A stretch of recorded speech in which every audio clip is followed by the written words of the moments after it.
All right, welcome in. It is Friday morning. Time for Total Bases. I'm here with Tokyo Brandon, Bryan Leonard. This is your one-stop shop for everything MLB related.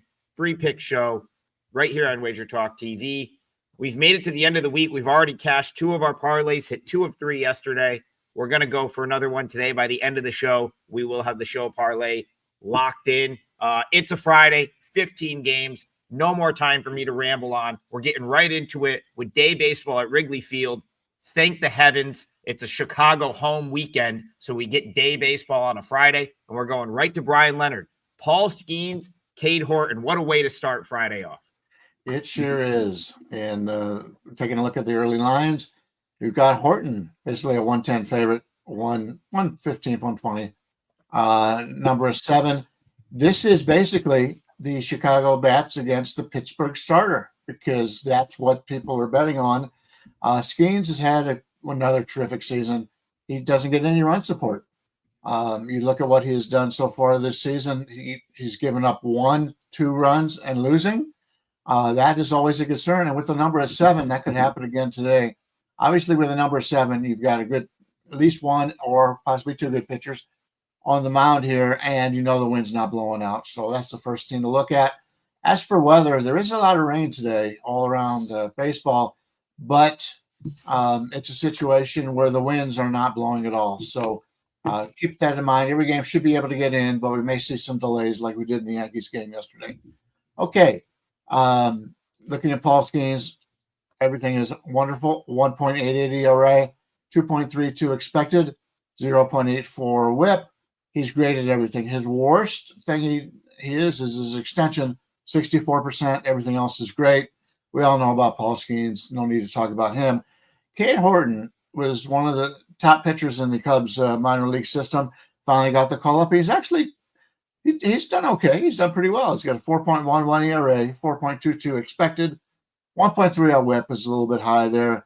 Barrel rate keeps the opposition away from hitting the ball hard, 9%. Percentile. His walk percentile, 87th. Not a guy that has a lot of walks, 5.3%.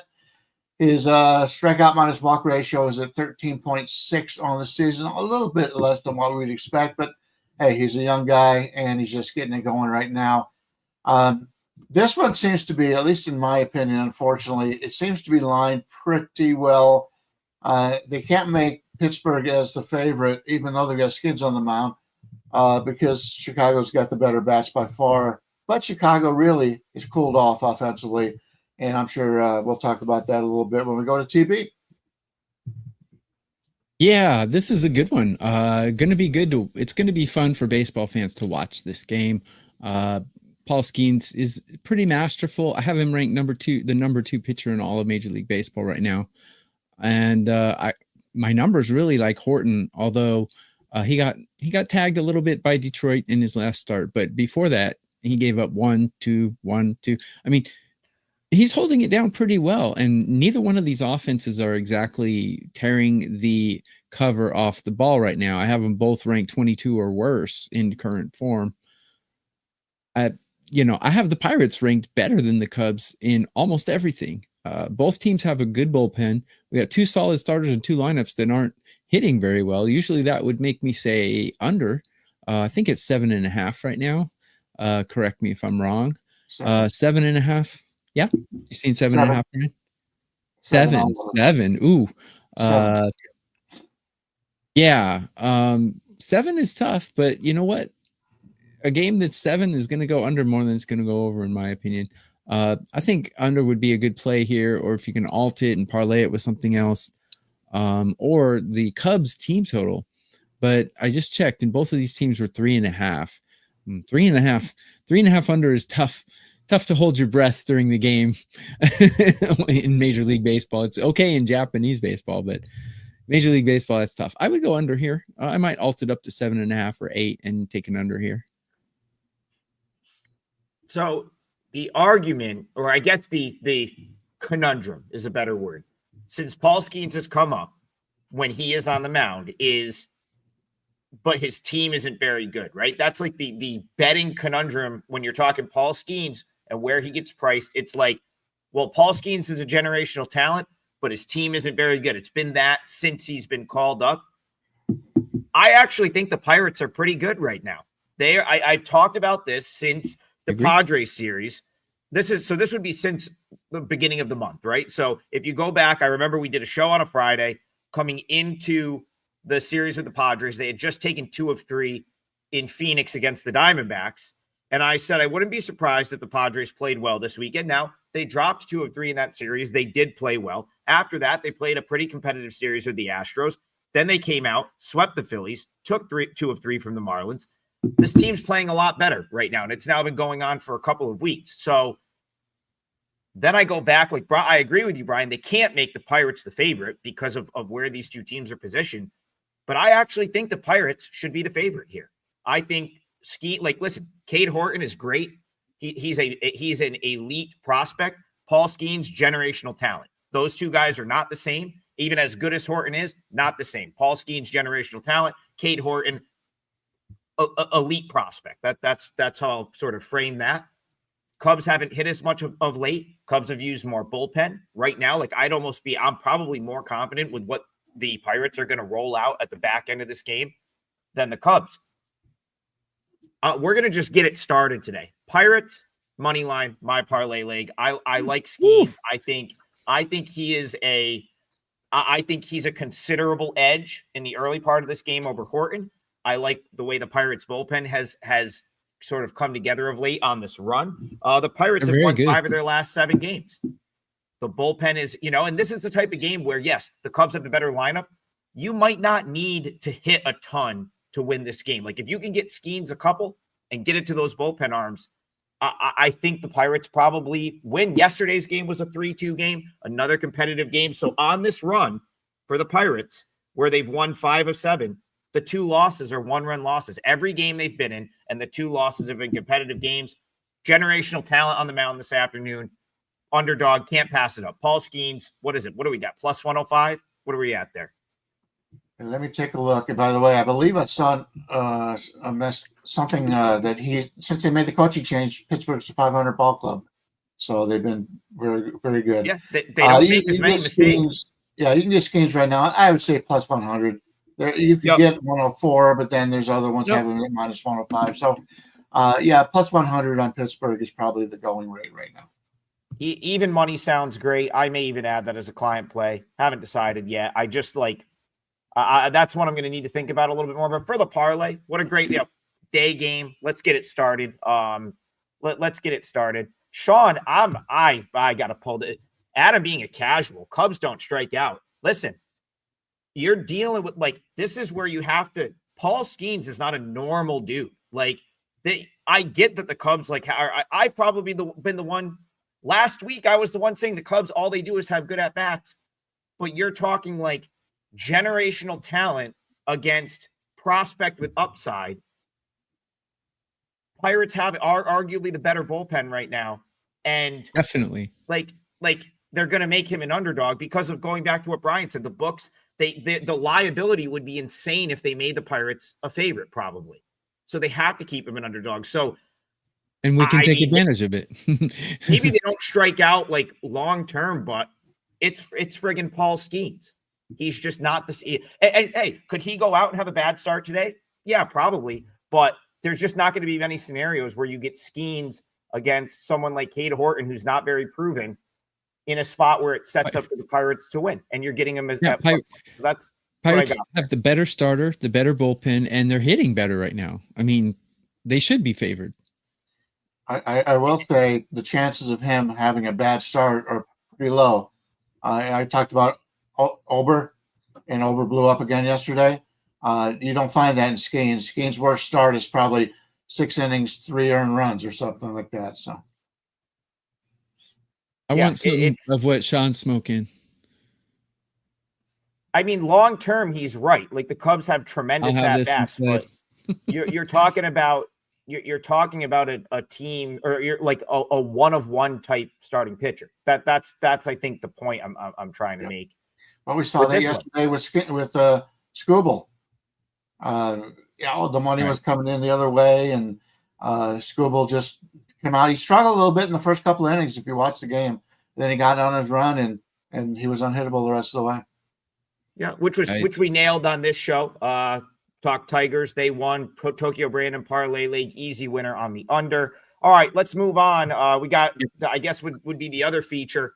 Justin Coolin says, can we talk Red Sox Yankees? Of course we can. Can't do a baseball show if Red Sox Yankees are playing without talking those two teams. Red Sox took 2 of 3 last weekend. Bryan Leonard, in my opinion, I don't know that they call up Roman Anthony on Monday if they don't take 2 of 3 there. I honestly think management was waiting to see if they got swept in that series. And if they did, they probably would have tried to save money or whatever by, I don't know when the date is. I don't like follow, when the arbitration date or whatever, like gets you the extra year. Point is, I really think the Red Sox were looking at last season or last weekend as a make or break series. Like, you can't get swept. We talked about it on Friday. Can't get swept in that series. They come out, take 2 of 3. I kind of feel like the Red Sox are like revitalized a little bit. Now you have Roman Anthony up. You've got Garrett Crochet on the mound tonight against your rival. Do they get it done at Fenway against the Yankees? The deal with Roman Anthony coming up means there's less pressure on the other 2 young guys that they recently brought up, and Meyer came out and had a really good game.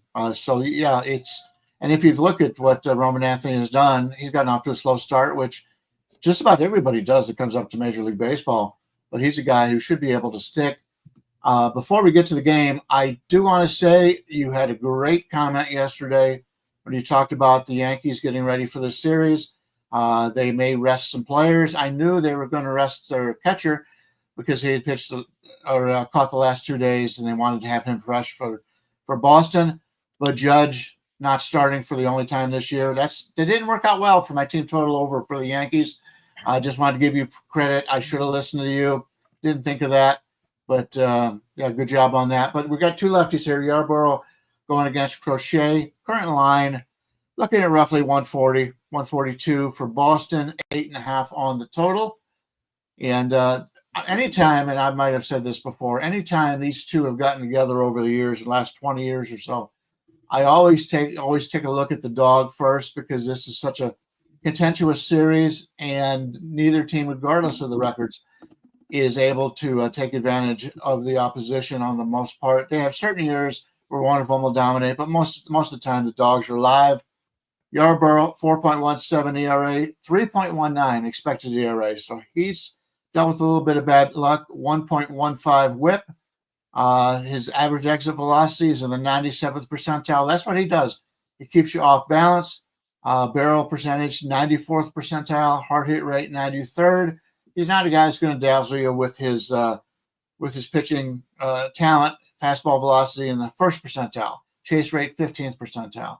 But he keeps you off balance. And the Yankees, though, have pretty much a veteran team. We'll see how it works out with that way.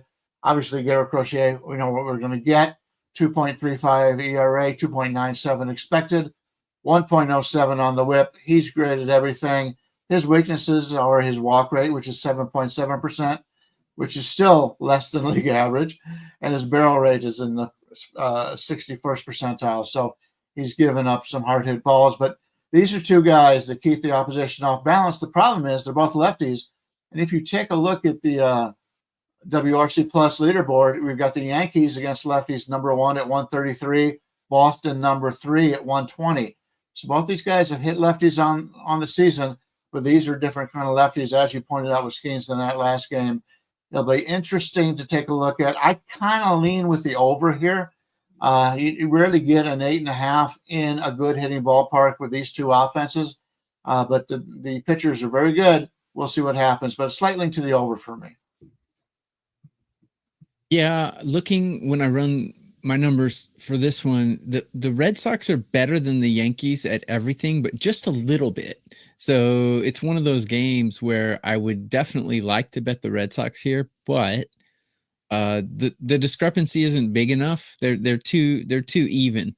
One thing to note, both of these pitchers have pretty bad history against the batters they're facing today. Crochet, it's only 32 at bats, so it's a small sample size, but against this lineup, he's got a 281 average against and an 824 OPS against. Anything over 8 anything over 750, in my opinion, is troublesome. So we could see some runs here. I think the books are gonna give a lot of credit to Crochet, maybe too much. Don't get me wrong. He's shall I say he's a top 10 MLB starter? I would say so.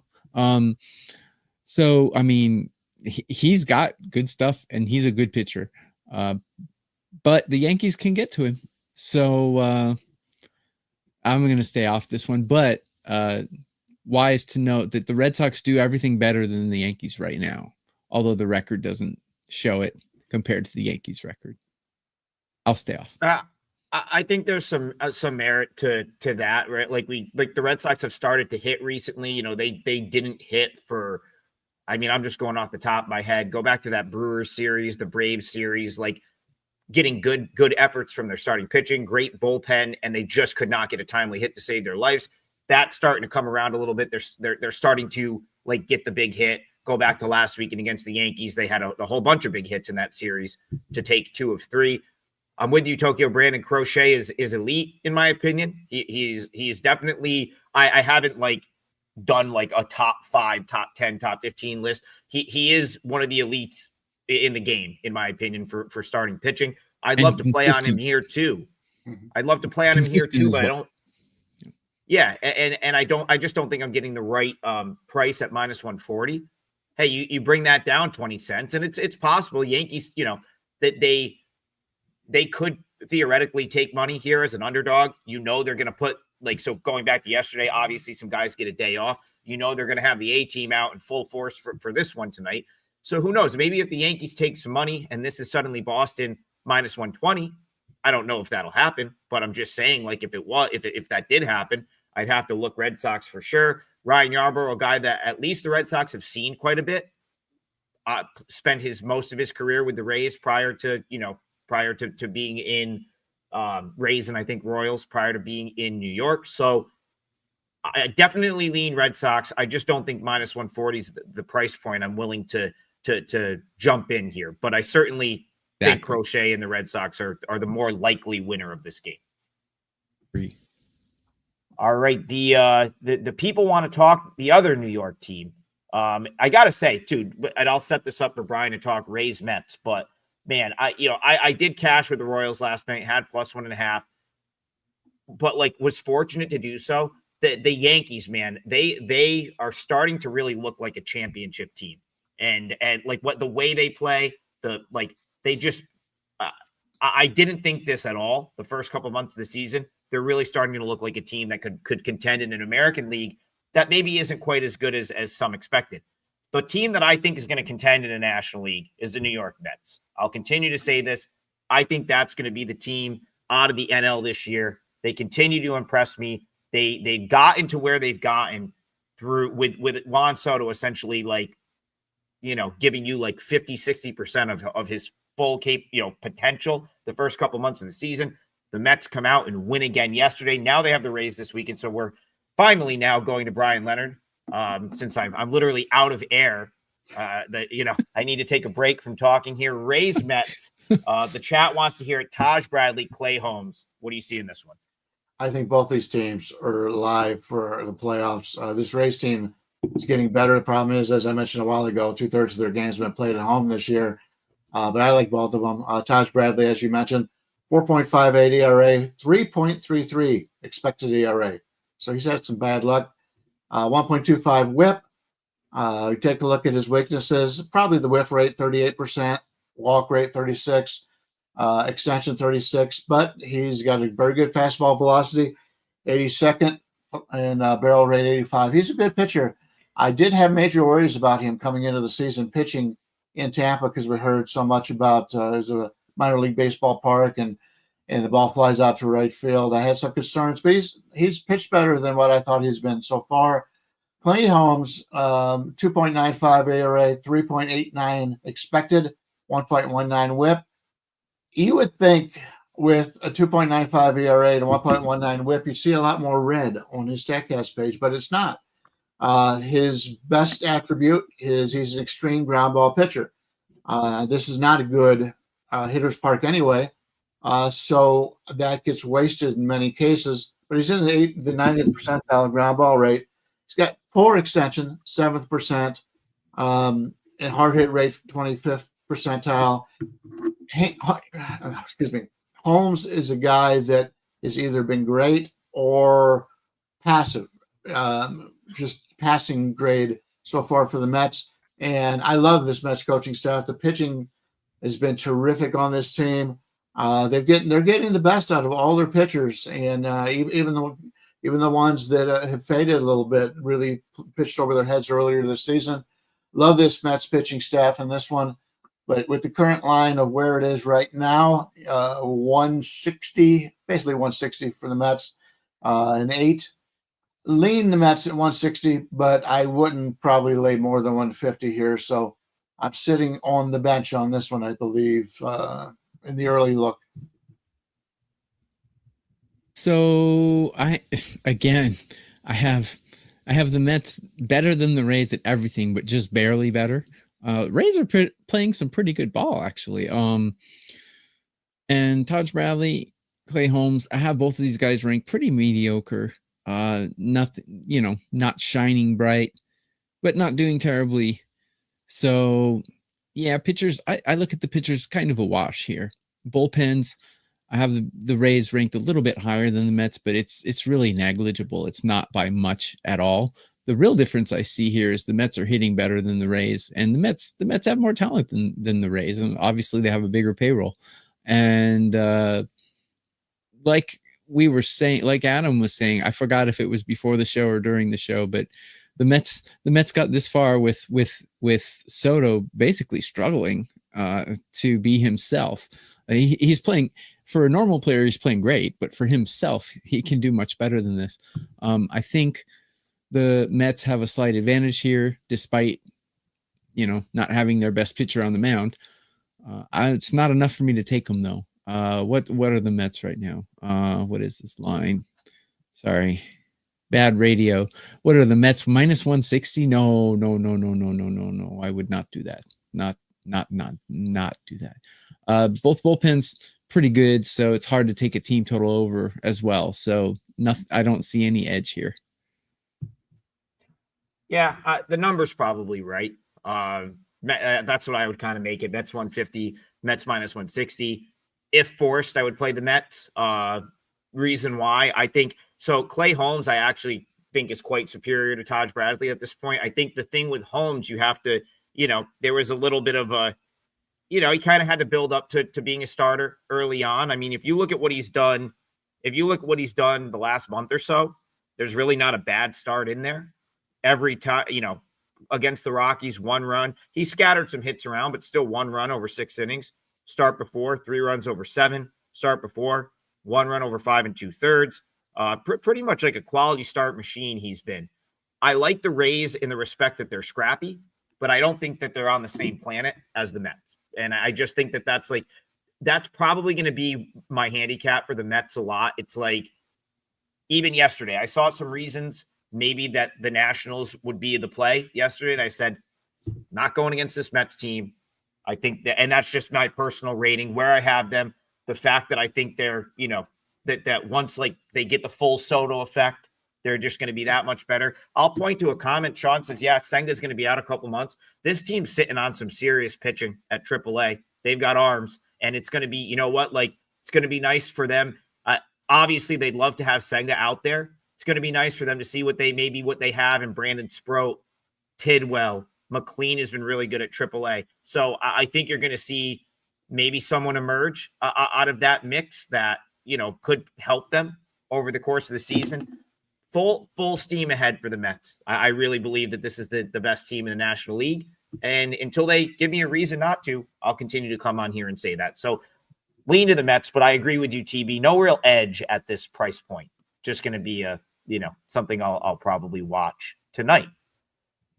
All right, let's go to Jabroni in the chat. I was a huge wrestling fan back when I was a kid. So Jabroni always makes me think of The Rock. Late 90s, early 2000s pro wrestling doesn't get any better. I didn't peg you as a pro wrestling fan. Oh my God. When I was a kid, so I'll turn 39 in a couple weeks. Like when I was like 12, 13 years old, and it was like Rock, Stone Cold, Triple H, WCW, Monday Night War stuff, I was as into it as anyone. When I was growing up, it was Rowdy Piper and the what was it? The I don't remember all their names. Roddy Piper, I like just such a ham. Yeah, no, Attitude Era wrestling was it for me. It just doesn't get any better than that. But Jabroni wants to talk Padres Diamondbacks. This one is interesting to me. We've got Stephen Kolek on the mound. I think it's Ryan Nelson, I believe. That's what I got that right? Kolek versus Nelson, Brian? Yes, what I'm saying, yes. Okay. I like the Diamondbacks here because I've been a little bit higher on Nelson, maybe for since he's gotten into the big leagues. And I'm still, but I got to give Stephen Kolek credit. I thought when they called him up earlier this year, I thought he was going to be a piñata, and he's actually been very good. So D-backs Padres, how are you seeing this one? And what do you see in this one? Well, he's been better than we expected. I know that. As for very good, we'll see how that works out. He's got a 3-run ERA, 3.76 expected, 1.24 WHIP. His best things he does, he's an extreme ground ball pitcher, which is going to be important in this game. This is probably, other than Colorado, maybe, well, even better in Colorado, maybe in home runs, but Arizona does give up some home runs. His ground ball percentage is in the 93rd percentile, barrel rate 93rd percentile. So he's keeping people off the barrel, but he's still getting hit hard. His hard hit percentage is in the 7th percentile. Chase rate 21st, whiff rate 7, exit velocity 9th.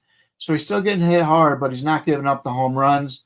That's something that will work in Major League Baseball. If you can keep away from giving up the long ball, there's so many guys out there that have that problem. Is they're extreme fly ball pitchers. They get into a Cincinnati or a Colorado or an Arizona, something like that, and you're hurting. Ryan Nelson, a guy who a lot of the people who follow baseball that I follow seem to like him, but he comes in 4 seasons. He's got a 4.58 career ERA. This year 4.6 with a 4.03 expected. So his WHIP is 1.11, which is fine. Extension 83rd percentile, fastball velocity 74th. His weaknesses also getting hit hard. His average exit velocity 18th percentile. Can't get anybody to chase after those outside pitches. 12th percentile, and his whiff rate's only in the 17th. So we're going to have a situation here where we've got two guys that are not major strikeout pitchers. Ryan Nelson's at 20.4% and Kolek's at 16.8%. And both of them have a little bit of a problem with walking, which would kind of put me towards the over, but it opened 9 and now it's 9.5. I don't want to have to shoot for 10 here. I think Arizona has been playing much better ball lately. They're going to go on a run. I think the line is fair here. We're looking at basically 128 maybe and 9.5. Can't find anything myself. It's one of those days that nothing really jumped out at me in the early going. Let's see if you guys can talk me into something. Well, I'm probably not going to be the guy to talk you into something because I kind of feel the same way as you. Nothing really jumps out at me. One stat to note on this is not really a stat, but just an observation on my part. But San Diego is, at the beginning of the year, they were just a juggernaut, and they looked like they were going to win the NL West. I mean, they were raking, and we're thinking, they had injuries.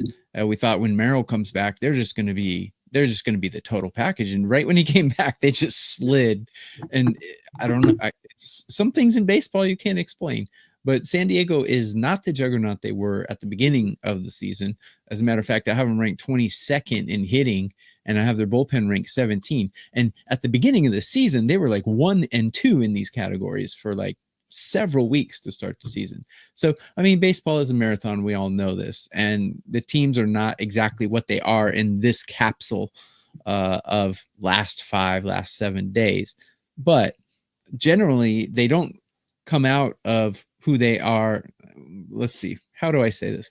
I have the San Diego Padres ranked 22 in hitting. They're not the 22nd ranked hitting team. They're much more talented and they're much better, but they're probably not going to jump up to 2 right away. It's going to be a little gradual process. It's going to probably take a couple weeks for them to be back up to number 2.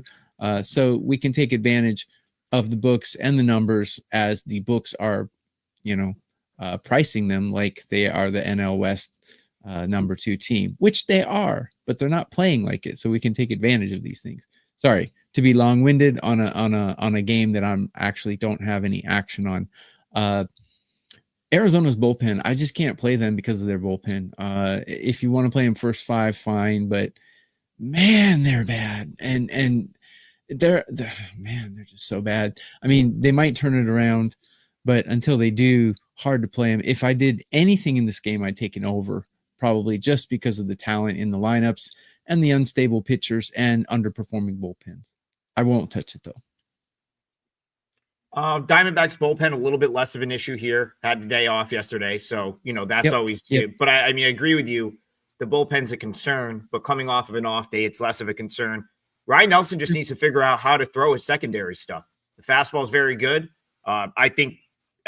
His numbers are pretty solid. 1.11 whip. Like last start, he got blown up at Great American Ballpark. It happens. That can be a tough place for a visiting pitcher on occasion. That's really where most of his damage has come from over the last month or so. He gave up 7 runs in 3 innings. Prior to that, 4 innings of scoreless ball against the Nats, 6 2/3 of scoreless ball against the Pirates. Had a pretty good outing against the Dodgers. So, definitely inconsistent, needs to figure out how to throw the secondary stuff effectively, because that's where I think he gets into trouble. But I still think he has a lot of upside. I've been kind of saying this since last year, and I'll probably continue to get sucked in when he's at a good spot and a good price point.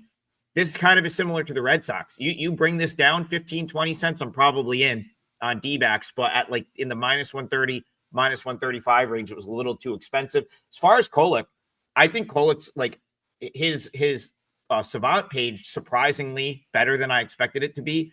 Again, I guess I'll just say that he has been a pleasant surprise from what I thought he would be. Watching him pitch at El Paso, coming up, what he did at AAA, he has been a pleasant surprise at the big league level.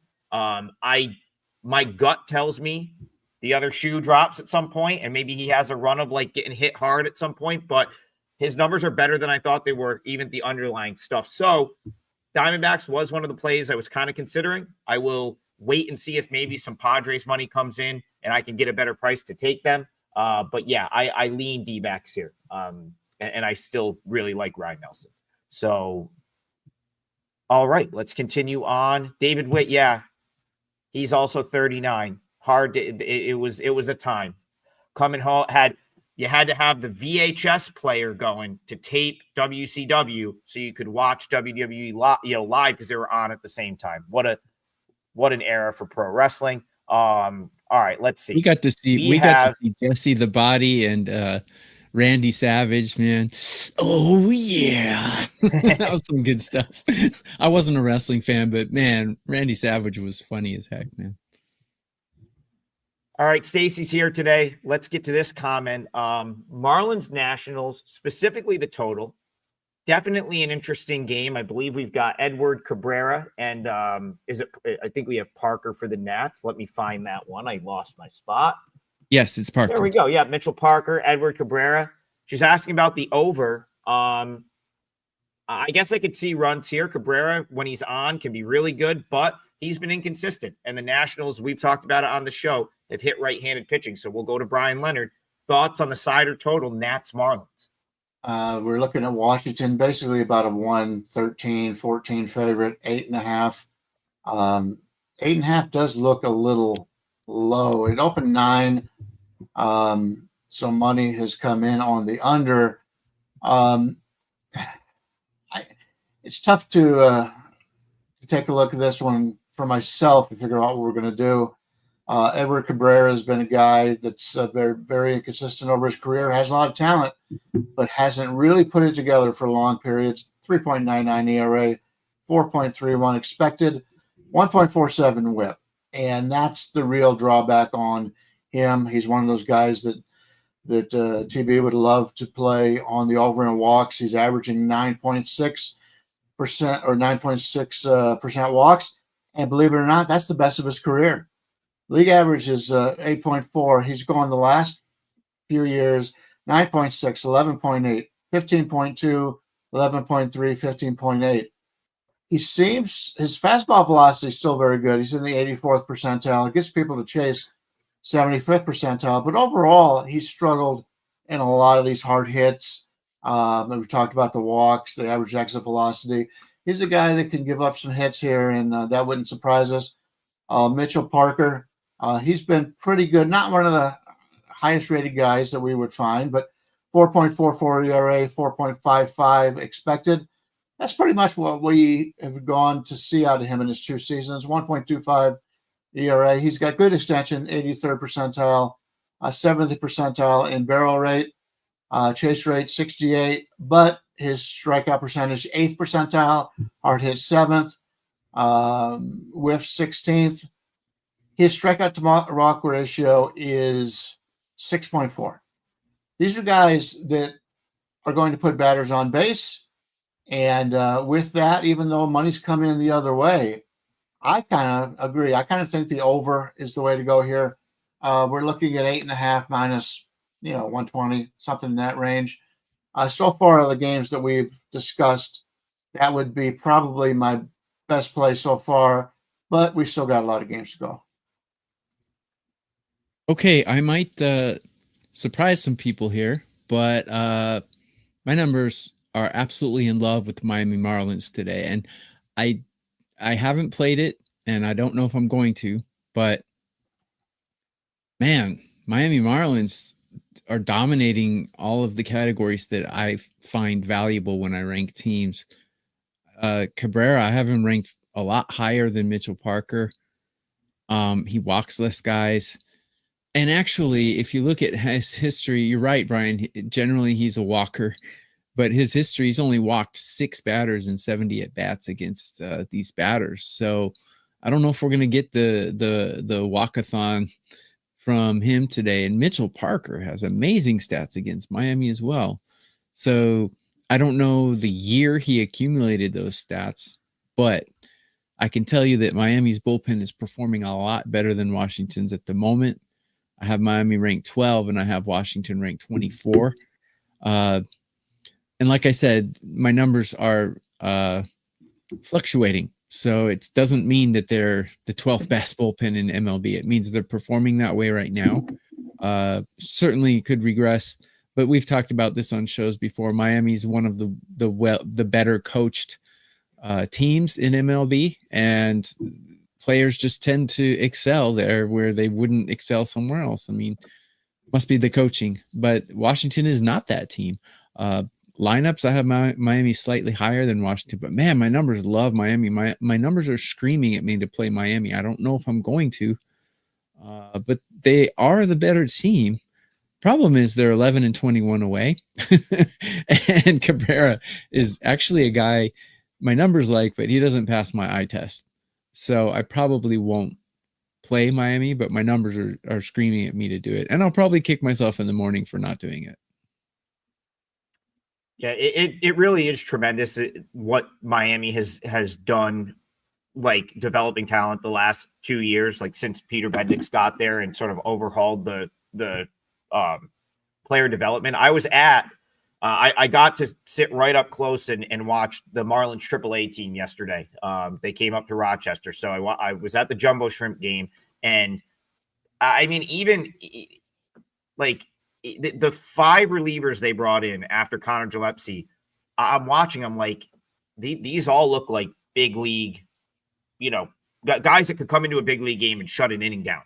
Whereas like comparison, so they actually played the Marlins or the Nationals AAA team. Whereas like, they just like look legit. Like, and I watch a lot of AAA baseball, and I'm just like, these are guys that probably weren't this last year. And I guess the point, the very, roundabout point I'm trying to make is a guy like Edward Cabrera has very, very good stuff, almost borders on like elite stuff at times. He's just never really been able to get the command of his pitches down. Tokyo Brandon brings it up, like the walks have been an issue throughout his career. They absolutely have. That's a very fair point. At times, he gets wild. He'll walk guys. He compensates by grooving one, and suddenly he's given up the big inning. Lately, he's been able to somewhat avoid that. Go back to the Angels start. 10 strikeouts over 5 2/3. Only 2, the walks are still there. The last 3 games, 2 walks, 3 walks, 2 walks. But I feel like he's starting to figure out how to pitch around it a little bit. Now, you're just not gonna get me to take a right-handed pitcher at this point against this Nationals lineup who can basically go 1 through 9 lefties. I think I don't know that they're quite that drastic. I think they've been playing Alex Call more, but they can. They've got a lineup that can go 1 through 9, all left-handed hitters if they want. So I think I'm like in agreement with Bryan. I think the over would be how I would play it. I do think the Marlins probably generate some offense off Parker. And even with Cabrera, like my gut says this isn't the spot where he just like locks someone down. I feel like maybe he puts some guys on base, and then you've got a lineup that really can do some damage against right-handed pitching in the Nationals. So I'm with you, Bryan. I think this one goes over. Especially if it's 8.5. Is it 8.5 still? 8.5 over 120. Yeah, like I kind of feel like both these teams get to 4. And if both these teams get to 4, you've got a winner. You're going to get that run at some point. It's not Korea. We're throwing ghost runners out there. Not a tie game after 12. So I lean over there as well. All right, let's see. Yeah, we got to do it. We got it. We can't go a whole show, especially with the people that are in the chat today, without talking Tigers baseball. And I have an opinion here. So we're headed to Comerica Park, Bryan. We've got the Reds. It looks like Nick Martinez. And I think the Tigers are going to do what AJ Hinch likes to do, probably a bulk guy, maybe an opener. How are you seeing this one? Reds, Tigers.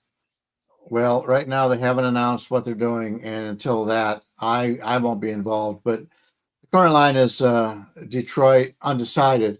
Basically a 130, an 8. We like Nick Martinez. I think this is a very good ballpark for him. He's a fly ball pitcher who has had good success in Cincinnati for some reason, but he's been very inconsistent. But when he's been good, he's been very good. But he's going against, like I said, the Detroit, every single week they seem to get somebody back in the lineup in this offense that makes them good. They also, we'll see what happens if they put a lefty or a righty out there. But Cincinnati's a team that has scored very well lately. They've been hitting pretty well. I don't have much on this game until we find out who's going for Detroit and what the plan is. Obviously, it's a night game. All but one game is a night game today, so we got plenty of time to revisit this later on. But at this point, I'll be passing, and there's other games I have my eye on. Assume it's Montero. Would you pass? If it's Montero, I may have some interest in Cincinnati. Especially if he's going to go starter innings of 4 or 5 innings. He's the weakest link out of all the Detroit pitchers they've got, and they've brought up other guys lately. I mean, I did hear, unfortunately, and we talked about this earlier in the season, that their one injured pitcher, they now decided that he's going to have Tommy John surgery. One of the young guys who got off to the, I think, 6-1 start and didn't really deserve it. But he's going to be out, so they've got other guys that got to come up. But this Detroit team, they've developed pitching pretty well. And Olson's still out. He's coming back. He could be their number 2, number 3 starter. I like the Smith-Shawver. Not Smith-Shawver, excuse me. Some of the other guys that they brought up. But this is a very good team. And I've come to believe in Detroit playing at home here. But I think Cincinnati may have a little bit of value here if it does go with him as the starter for Detroit. Detroit is a good team. They have 0 shot of winning the World Series, but they are a good team. Nick Martinez, I'm just trying to rile up the chat. You're just trying to get that track going. You're right. You're exactly right. But best record at home, best overall record in all of Major League Baseball. Solid pitching staff. But Cincinnati has the better bullpen right now, and Cincinnati has the better hitting right now. I've never been a Nick Martinez fan. Probably I'm biased because I watched him in Japan and he was just horrible. But Adam and I have talked about this in the KBO as well. Guys, when they come to Asia, they pick up new pitches. They return to the US and they're better. Like Reyes, an example. He's better now than he was before he went to Asia.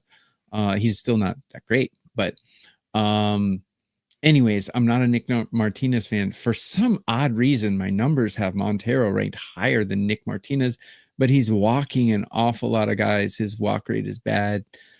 Man, hard not to take Cincinnati, but I'm not crazy enough to bet against the best team in MLB at home. I am not going to do that. So I would stay off. My numbers like Cincinnati, but I ain't a fool. I do want to point out there was a comment in the chat that Montero's better at home than on the road. At home, he's got a 4.37 ERA. On the road, 4.24. So I don't see what he's saying, but yeah, I'm in agreement. This is a Detroit team that you got to have some good value to fade. I don't know if we're getting it here. We'll have to see. It's probably going to be Montero in some sort of bulk role. I agree with G Hurt. They almost always use an opener for him. I think it's actually probably benefited him. I think his numbers have improved since they kind of started going opener and having him come in the bulk scenario. That being said, I still don't think he's very good. I still don't think he's like a big league. I think he sort of hides in this rotation a little bit because the rest of the team is so good. And AJ Hinch can AJ Hinch just he knows how to push all the right buttons. So he can put an opener out there. He can get Montero. He can squeeze 4 innings out of him. He always seems to know right when to take him out. That's just credit to Hinch and that Tigers coaching staff, which is as good as it gets. Really is as good as it gets from a coaching standpoint. As far as Montero as a pitcher, there's really not much to like. I mean, when you look at Savant and the underlying metrics, he's a triple A. In my opinion, he's more of a triple A starter or a guy that comes out of the bullpen for a long relief, 1-2 innings. Any game that Kyler Montero is going to throw 4 or 5 innings, I think you have a better chance of winning with the other team. I'll die on that hill all day. I know he's had a couple of good outings of late. Nick Martinez is someone that keeps getting me. I like him maybe more than I should. I think it goes back to Tokyo Brandon. He came back from Japan, sort of it felt like he was a new guy, right? He had a couple of good seasons. Hasn't been quite as good as I would have hoped so far this year, but I still think it's in there. So yeah, Reds as a dog in this spot, assuming you're going to get 4 or 5 innings from Montero, is probably the play.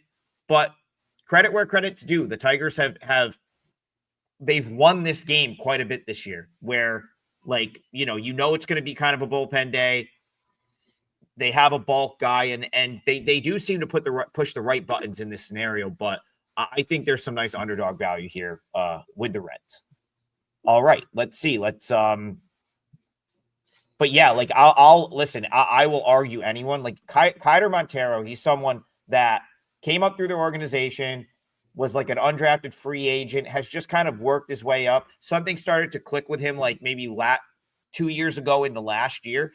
It's actually incredible that he's been as effective as he has at the big league level. He's probably going to get bombed at some point. I'm confident in saying that. All right, let's move on. Enough Tigers. Enough Tigers. Yeah, let's grab a different game here. I'm going to grab one at random. I want to get the chat games. It's a Friday. I want to need parlay legs too. Yeah, that's true. We do need parlays from you too. Why don't we do that? Do either of you know what you want to use for the parlay? I have an idea. I do. I think I do. Is it a game we haven't talked about yet, Bryan? Yes, it is. Yes, it is. All right, let's go to that game and we'll let you start it off. We're looking at Minnesota and Houston. Paddock against Gordon the lefty. Current line roughly 113 for Houston and a total of 8. Let me get to that while we're speaking of it.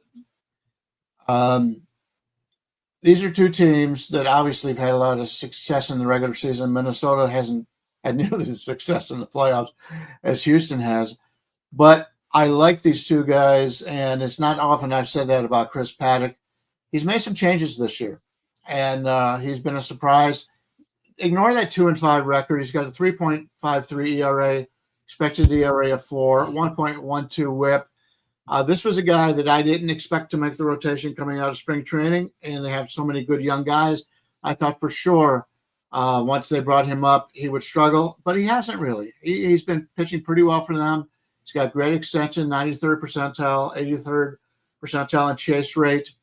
Not a major strikeout guy, 21st percentile, 18th in whiff percentage, but he's taken a little bit off this year. He's going with he had pretty good strikeout numbers. In fact, pretty much his entire career, seven years, he had a strikeout rate over 20%. This year it's only 17.9, and his walk rate is actually going up.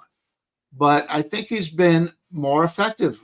Those numbers don't show the true picture out of Paddock. I think he's been a guy that has fooled a lot of people. He's developed some different pitches, and he's been using his pitch mix a little bit differently this year, and I like what he's done. Gordon for Minnesota, I talked about this in the past. I love these young lefties that come up that nobody knows anything about. You may look at his ERA and say 5.11. He said, why would you want to be looking to back him? But his 3.17 on his expected ERA, he doesn't walk anybody. And that's what I like. Guys that don't walk anybody. He's in the 2.8% walk so far. His walk rate is in the 99th percentile in Major League Baseball. I don't want to bet unders on guys who walk batters. I don't want to see that. And that shouldn't be the problem in this one. Two guys that have been pretty good in that regard this year. His extension is the 83rd percentile. But he's not a strikeout guy. His whip percentage is in the 12th percentile. Ground ball rate, 21st percentile. His strikeout rate's 23.6, which puts him, hard to believe when we talk about 16 is something we're looking to aim at. Now, it's only in 24 2/3 innings, but his strikeout minus walk ratio right now is 20.8. That's been excellent. That's up there with the elite pitchers in Major League Baseball. I like both these pitchers going today. I'm going to play that under 8, and I'm going to use that as my my play today on the parlay. The under 8 right now looks to be minus 110 across the board. Yeah, Sounds good. Let's finish this game, and then talk Twins Astros. We can get your parlay leg to close the show. I don't have much to say on this game. Unfortunately, unlike Bryan, I don't have a real strong opinion here. I will say that Minnesota's bullpen is not playing well, and Houston's is. Those are the only real stats that really jump out here. Other than that, I find these teams to be quite even across the board in most areas, including starting pitchers. So I agree with the chat. We should move on. Oh, I'm going to give my opinion here. I've got an opinion. Oh, sorry. I forgot. You're after me. I think it's a good spot for the Twins. They have, you kind of mentioned, their bullpen. Well, their bullpen, some of that has to do with, 2 of those losses in the Texas series were like 16-4, 16-3. Like they had a 14-3 loss against the Oakland A's or the West Sacramento A's after they already had won 3 games in that series. So there's some very deceiving, short-term, results that make that bullpen look bad. Prior to that, they had won 3 straight games against the A's. Like I said yesterday, it got out of hand early, and they just kind of probably mailed it in. So this actually is the formula where you're going to probably get and that's the thing I've always said the last couple of years about this Twins bullpen. They don't have great bullpen depth, but if you're going to get the Griffin Jacks, Johan Duran at the end of a game, Stewart, that's fine. That plays, in my opinion. Paddock has been so much better than I expected him to be. I think I was a Chris Paddock hater at the beginning of the year. He's done nothing but prove me wrong pretty much since those first couple starts. I'm not fully there on Colton Gordon. I guess that's the one thing. Like I think he might be able to. I think the Twins could potentially get to him. I'm not saying I don't agree with Brian's under, but I definitely think Paddock would be the guy I'd rather have than Gordon here. So I do have a lean to the Twins. I thought they maybe the wrong team was favored in this one. I think Twins like plus 105 definitely has some appeal. Phantom picks, Justin Coolin, yes. AJ Hinch, coach of the year. I'm fine with that. Phantom picks, did I miss the first leg yet? You did, but I'm going to announce it at the end of the show. But first, we're going to go to Tokyo Brandon because he needs to complete this 3-teamer. TB, what are you looking at for your parlay leg? I'm debating between a couple of games, but you guys are going to call me a chicken again, but I'm going to take the Braves against the Rockies. Oh, I'm glad you brought that up. Someone in the chat just asked Braves Rockies. So let you start and we'll go to Brian Leonard. Braves Rockies. What do we think? Sure. Yeah, call me a chicken, but I'm going to do it.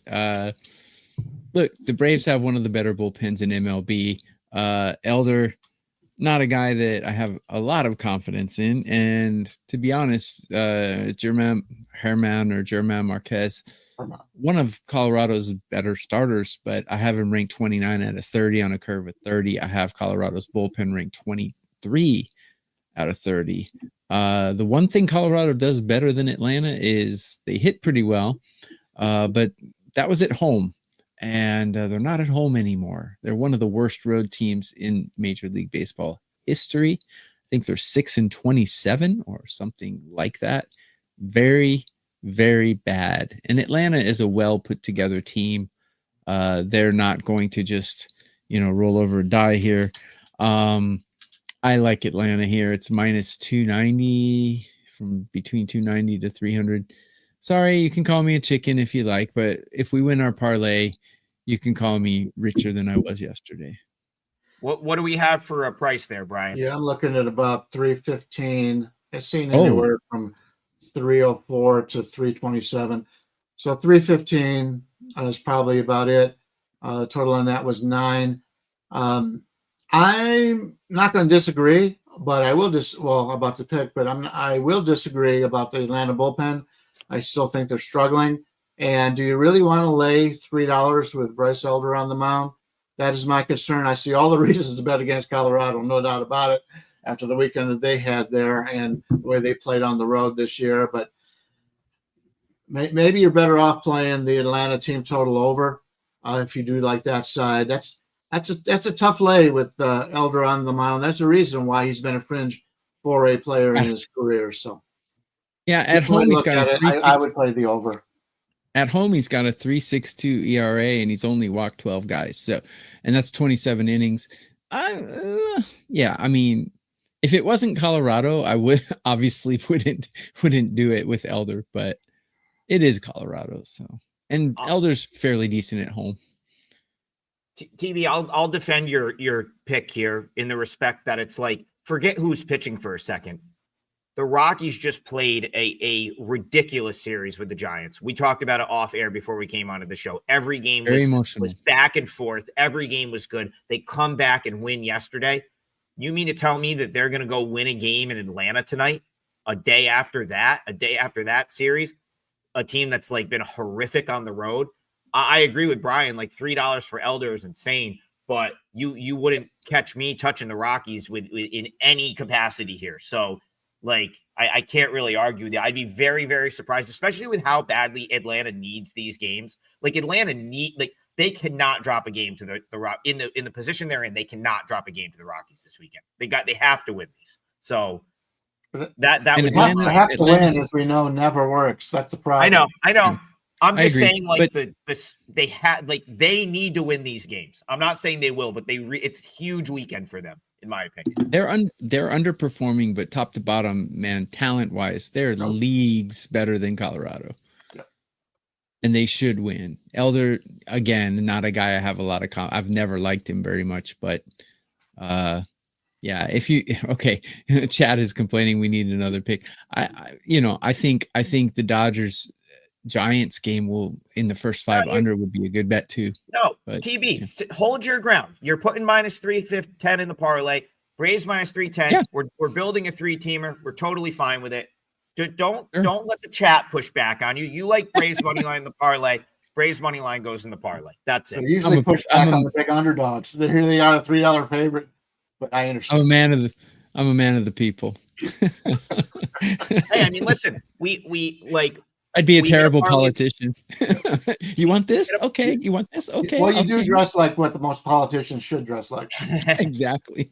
I had Kramer from Seinfeld in mind when I dressed today, when he did the pimp episode. Yeah. But anyway. All right. So Phantom Picks, I am going to, as we always close the show, I will read off the parlay. And I just want to make sure, Brian, what was the juice on your under 8 for Twins Astros? It was minus 110.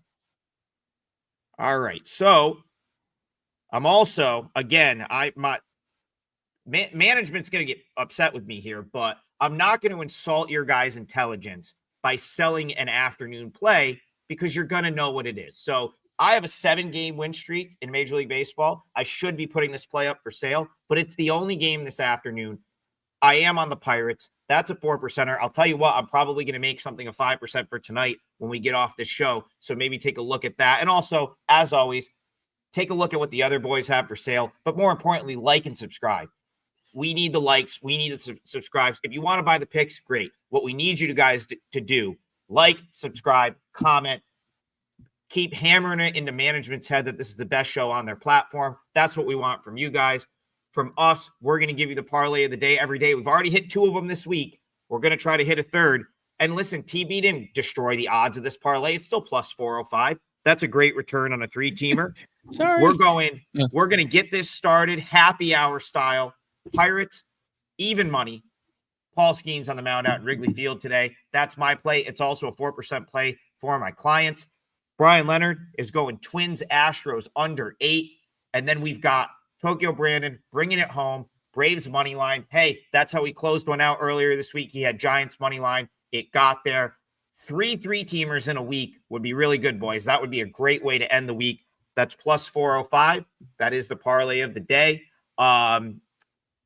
It's go 10 to the a.m. replay and like it, please. It helps us and it shows management that you like our show, and they'll maybe be nice to us. They're always I'm nice. Kidding. I'm kidding. They are nice to us, but they'll be nicer.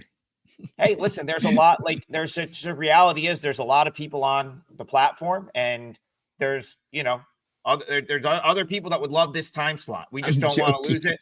We want to keep showing up here and giving you guys baseball info every Monday through Friday, 9 a.m. I kid. I'm joking. So that's where we've reached the end of the show for today. Hope everyone. Andy Lang is in. There's Andy. Hey, if Andy says that, I think we're good. He says I think you guys are safe. The other thing is too, you guys should be tuning in. Andy's doing a tremendous job with WagerTalk today. Noon Eastern every day, same time, same place. So check Andy out and the WagerTalk today, folks. We have reached the end of the show. Again, 3-team parlay. Pirates money line. Twins, Astros under 8, Braves money line plus 405. Hope everyone has a great weekend. Cash all your tickets. If you feel so inclined, head on over to wagertalk.com. Check out our plays, and we'll see you guys Monday morning.